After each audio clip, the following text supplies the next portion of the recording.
Perubahan APBD merupakan salah satu siklus 1 tahun penganggaran yang dilakukan karena adanya perkembangan yang tidak sesuai dengan asumsi kebijakan umum anggaran yang telah ditetapkan sebelumnya.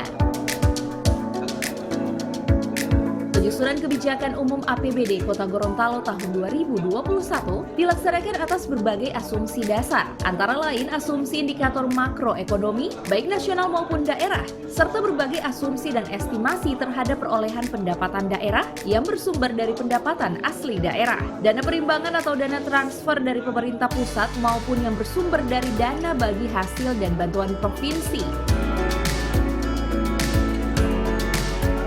Beberapa penyesuaian asumsi dengan rincian pertumbuhan ekonomi Kota Gorontalo sampai dengan akhir tahun 2019 sebesar 6,95% dan pada tahun 2020 melambat sebesar 0,02% akibat adanya pandemi COVID-19. Untuk tahun 2020, kondisi PDRB Kota Gorontalo yang diperkirakan tetap terjaga pertumbuhannya yang diperkirakan meningkat dibanding tahun sebelumnya.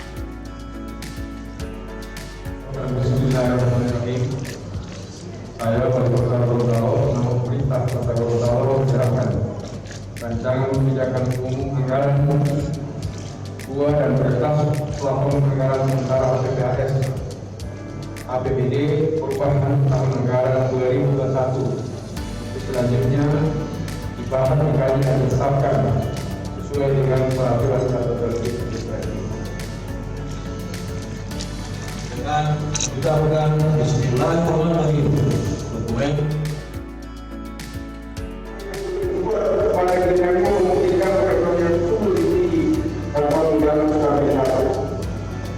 Kondisi perekonomian nasional juga berpengaruh pada kondisi ekonomi makro Kota Gorontalo.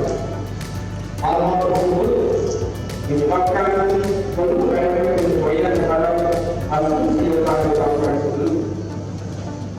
Beberapa penyesuaian asumsi tersebut adalah sebagai berikut.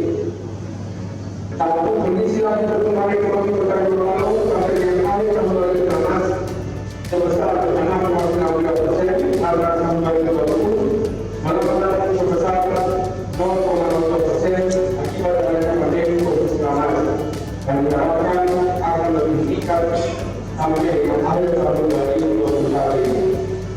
Yang kedua,